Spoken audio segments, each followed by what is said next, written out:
Jamaica's real estate sector is booming. More developments, more agents, and more people looking to buy, sell, or rent property.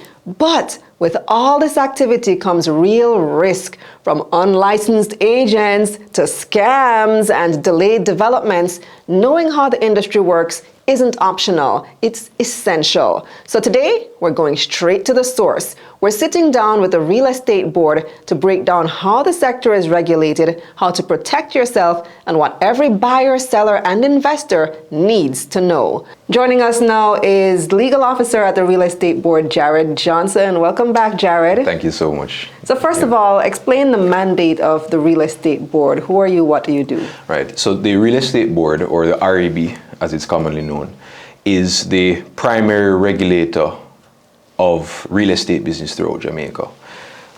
So the REB regulates the industry in two main ways. So firstly, we do so by training, registering, and licensing real estate salesmen and real estate dealers. Those are persons who are registered with the board and accredited with the various qualifications that are necessary under the legislation, and issued with licenses to then go out and practice real estate business. And the practice of real estate business really just encompasses the acts of buying, selling, leasing, exchanging, appraising, valuing, auctioneering land for and on behalf of another person, a third party, for valuable consideration. In other words, pay or a commission. So in order to do so, that person must be a registered and licensed real estate salesman or dealer, as the case may require. So the board trains those persons before they go on to make their formal application to obtain such a license through its arm known as the RETI, the Real Estate Training Institute, where we actually issue the pre-licensing courses to these prospective professionals in order to arm them with the knowledge and practical experience to then go into the profession. The board also engages in the regulation of real estate development throughout the island, particularly as it relates to development schemes. So the board registers real estate developers, which are any person, whether it be just an individual or a company, who wishes to develop land and then dispose of lots or units in that development scheme. And how the board does so is through monitoring inspections. So the board's boots on the ground, which are our real estate inspectors, or inspectors of the board, they are the ones who go out into the field. They go and conduct site visits on these real estate development schemes throughout the island. And they primarily are there to ensure that what purchasers pay under their pre-construction or prepayment contracts, where they pay a deposit before what is to be constructed, whether it be an apartment unit or infrastructure in a housing scheme, before that is completed, they pay down a deposit, a sum of money on those units. The purpose of the inspections is to ensure that the purchasers get what they pay for, essentially. So the board monitors a scheme from the time that the first pickaxe goes into the ground until a fully completed unit, a fully habitable unit, is then ready to be transferred over to those purchasers, and the board oversees that entire process. Okay. You mentioned a number of professionals in the space, specifically real estate dealers and salesmen or salespeople, persons, gender neutral. Precisely. What's the difference between the two? Right. So real estate salesmen or salespersons, as you would have termed them, they are licensed real estate professionals in their own capacity, but they must practice real estate business, those things we spoke about earlier, the selling, renting, leasing, all of those other activities. They must do so under the employ of a real estate dealer, whether that dealer be an individual or a brokerage, like a company, one of the more established dealership firms. Whereas a dealer, the holder of a dealer's license, whether they're an individual or a company, may practice real estate business essentially on their own motion. They can do so in their own name, whereas a salesperson must do so under the employment of, or at least subject to, the direction or control of a real estate dealer. Can I manage somebody else's property or even sell my own property if I'm not a certified real estate professional? So that's a good question. The The first, I'll answer your question in reverse. So if you are dealing with any land transaction that involves land in which you are at least a part owner, meaning that either you own the land, for example, if it's your own land, or if you're a part owner of the land with another person, by virtue of conducting all of those activities that we spoke about earlier, you're not required to have a real estate salesman's or dealer's license because it is your land and it is your right to deal with it as you see fit. However, when it is now that you're, for example, engaging as a property manager, you're managing someone else's property on their behalf. You have no ownership interest in that land, no ownership stake. You're not an owner of the land. And you're doing so for that person in exchange for remuneration, for a commission, for a fee. You are required by virtue of the Real Estate Dealers and Developers Act to be the holder of a valid license because you wouldn't be practicing real estate business by doing so. So when you look around, especially corporate area, Right. Drax Hall, various areas all across Precisely, Jamaica, there's right. so much development going on. Do all of these developers have to be registered with the real estate board? And also, do the individual developments have to be registered? Right. So the vast majority of those that you will see out in the open, yes, they are required, meaning the developers are required to register as real estate developers, and they're also required to register their individual schemes, because you might have a developer who is undertaking several schemes. Right. The requirements under the legislation are that any scheme within which a developer intends to develop a minimum of 6 lots or units, that scheme must be registered with the real estate board, and by virtue of that, the developer who is undertaking that project must come in to register with us. There's a caveat to that, however.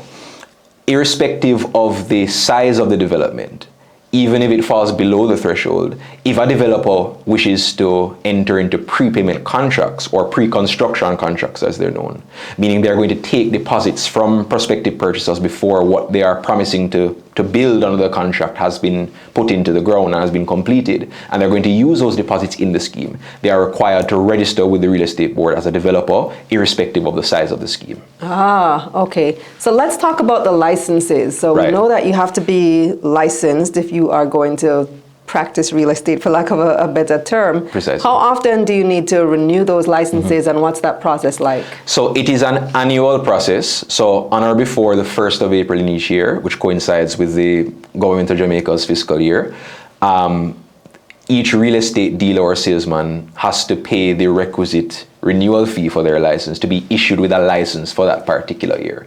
So while they might be a registered salesman or a dealer, they are not empowered to practice until they have paid the fee and are issued with a valid license for that particular year. And that renewal process is fairly simple. It really requires the payment of the fee, which varies between salesmen and dealers, the class of license essentially, as well as if there are any outstanding CPD, continuing professional development courses or credits that you have to amass within the previous year, the board will also take that into consideration. So each individual salesman and dealer is communicated to with respect to what their CPD credit balance will be and what is required for them to then successfully renew in the upcoming year. And then that plus the fee means that they are then issued with a license. Okay. Now, there have been so many real estate scams online. You go on TikTok, people are stealing other real estate agents' listings and putting it up as their own, and then you call them and the whole thing is a scam. They collect money up front and nothing said doesn't exist. So how can members of the public verify that the person they are seeking to do business with is a licensed real estate professional? So that's a very good question.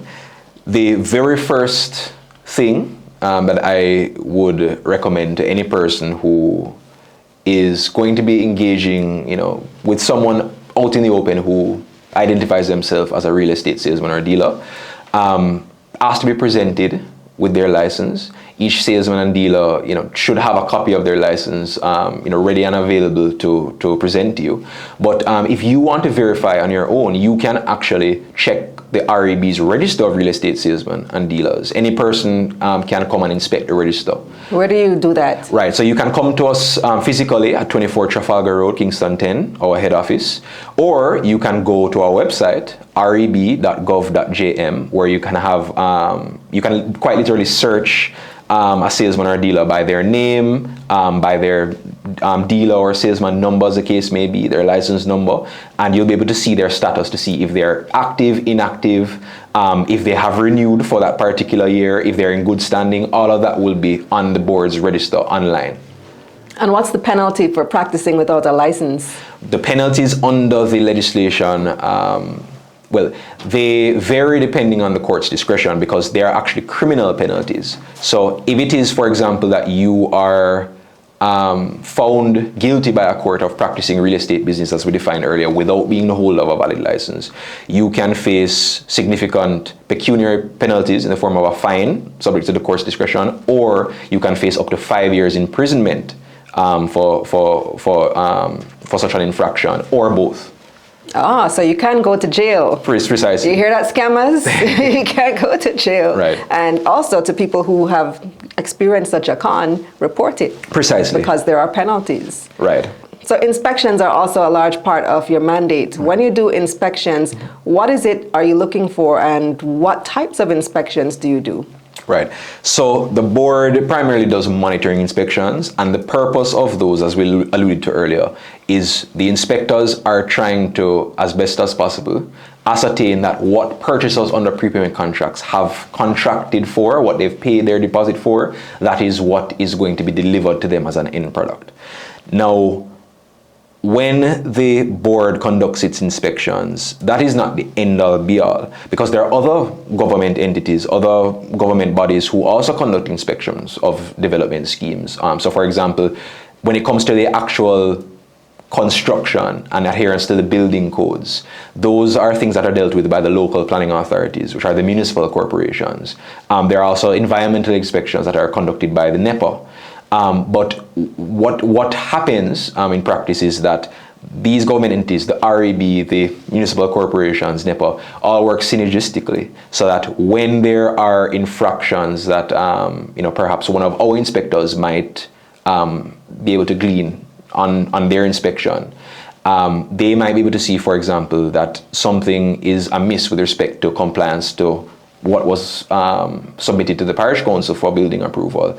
And then we would then communicate that information to the relevant local planning authority for them to take action on their enabling legislation. But the board's primary purpose is to ensure that if a purchaser paid for a lot or paid for a unit with particular amenities, particular square footage, that those things are, as were promised to that prepayment purchaser, are then delivered as an end product, and that the scheme is progressing in a manner that renders it likely for the developer is able to make good on those contracts. Because unfortunately, sometimes things do happen where developers, whether it be imprudence with finances or legal challenges, they actually fail to complete the scheme halfway, and that can result in financial loss for purchasers. Right. So what the board does in those situations, we have a regulatory toolkit, and the strongest or most potent tool in that toolkit is the REB's charge. So developers are required to lodge the real estate board's charge on the title of the development lands, which operates quite similar to What do you mean by mortgage. charge? It operates quite similar to a mortgage, like for a financial institution, where if the board, through its inspections, begins to notice that it is unlikely that the developer is going to be able to make good on the contracts based on how the scheme is progressing, the board can actually declare the scheme failed. And if the board declares the scheme failed, it can step in, just like how a mortgagee, the banks, for example, would step in to foreclose on a mortgagor who has failed to honor a mortgage deed. The board can step in essentially to take control of the scheme. And in many cases, the nuclear option, I would term it, is exercising a power of sale over those development lands in order to recoup some, if not all, of the funds that purchasers would have deposited.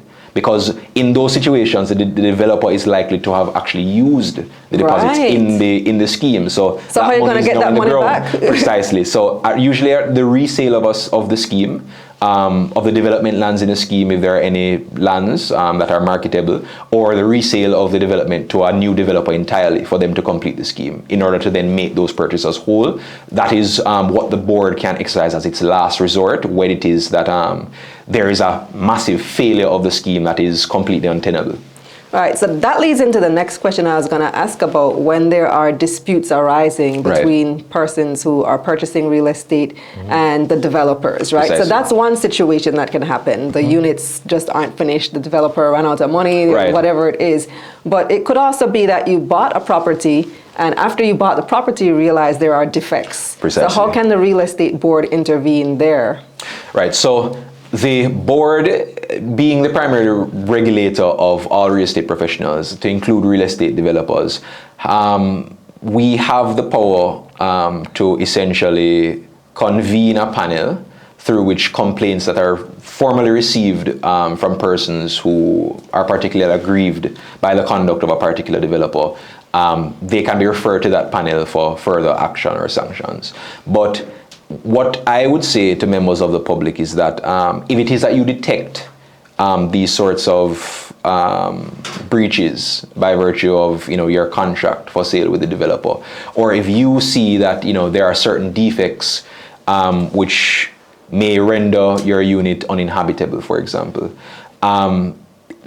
completely without prejudice to the board's regulatory powers and interest, it might be best that you seek independent legal advice about your best possible steps, because it could very well be that what you got amounts to a breach of contract, which can perhaps be dealt with through the court system. But that is completely separate and apart from the board's complaint process, where you can indeed, if it is that you detect that something is wrong with respect to what you paid for in the development and what you got, if there's some sort of mismatch, you can refer it to the board. If the board needs to get other regulatory bodies involved as an intervention, we can also do so. The same synergistic sort of relationship I spoke about earlier with the planning authorities, who have stronger powers in respect of correcting defects, that is also at the board's discretion and availability. So I would encourage persons to not be afraid to make these complaints. They're dealt with utmost discretion. And our inspectors are trained to be able to essentially put you on the right path to achieve what it is you want to achieve, if it is that you're particularly aggrieved.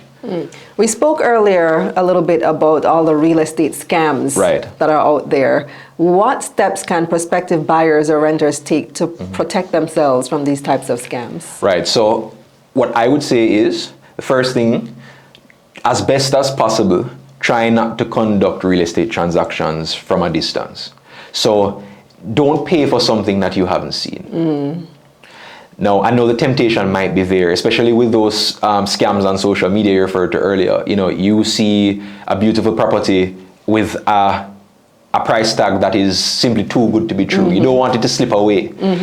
So, you hear a call to action, you hear, pay this deposit by X day or it's going to slip out. By the way, is that allowed? No, it's not. It's not. So that's illegal. Right. Asking people to pay a deposit before just to view the property. Precisely. And this is one of those sort of social engineering tactics that fraudsters use when they're impersonating real estate salesmen and dealers. So that is the first thing. Second thing, if you think in your gut that something is wrong by virtue of seeing one of those advertisements, report it to the real estate board. Because the real estate board is who will be able to verify that whether this person that you're dealing with is actually an accredited or licensed professional who meets the professional standards that are required under our legislation or under our monitoring regime.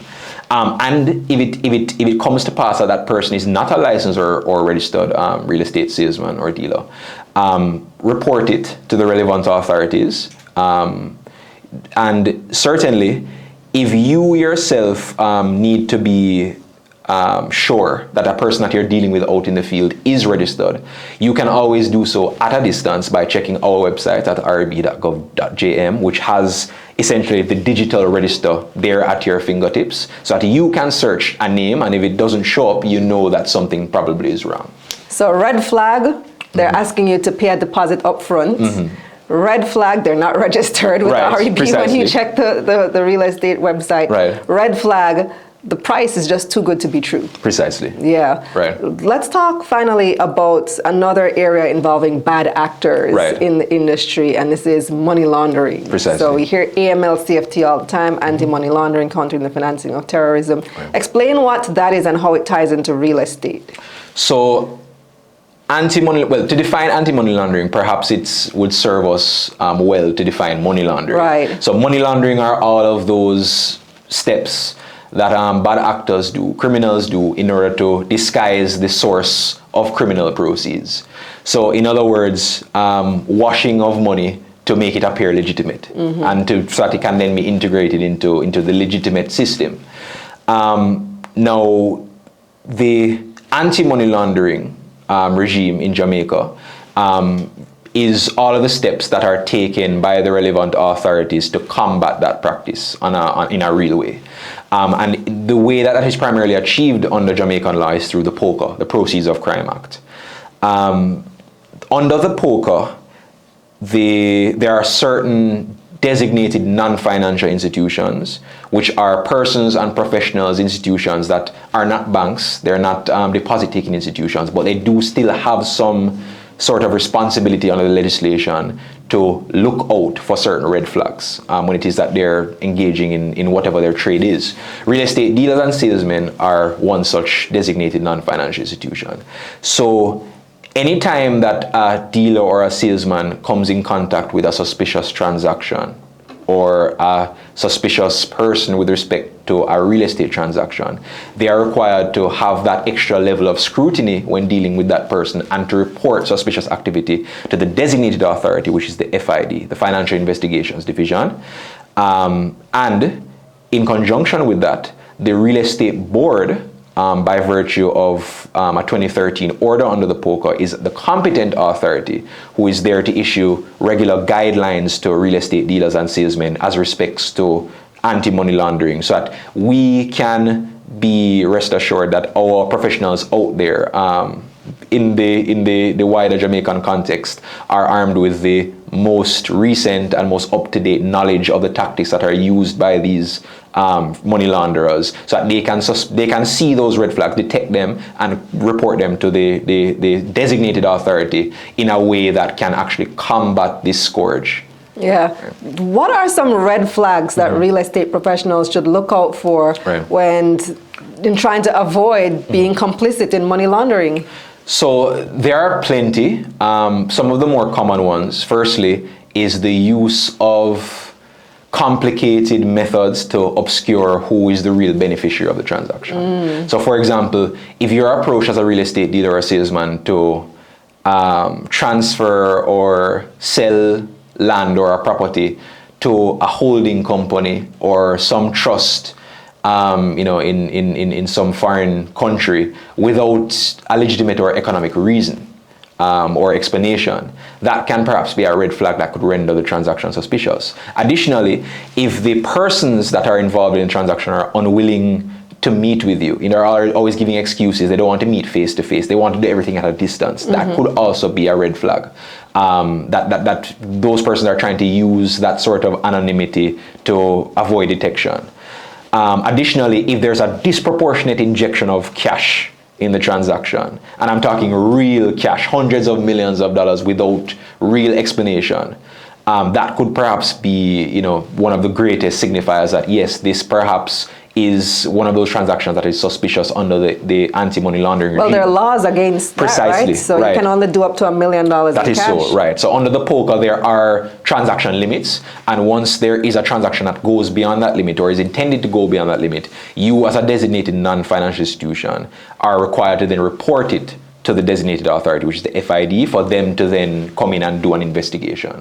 Precisely. Well, thank you so much, Jared, for all these insights. Much appreciated. Thank you as well. So there you have it. Key insights for anyone navigating Jamaica's real estate market. A big thank you to Legal Officer Jared Johnson for breaking down how the industry is regulated, what to watch out for, and how you can protect yourself. Because in a market like this, the difference between a good decision and a costly mistake often comes down to information. So for more details, you can visit the Real Estate Board's website. The links are in the description. And of course, if you found this video helpful, make sure to like, subscribe, and follow Money Media for more insights like this. I'm Kalilah. Let's get this money.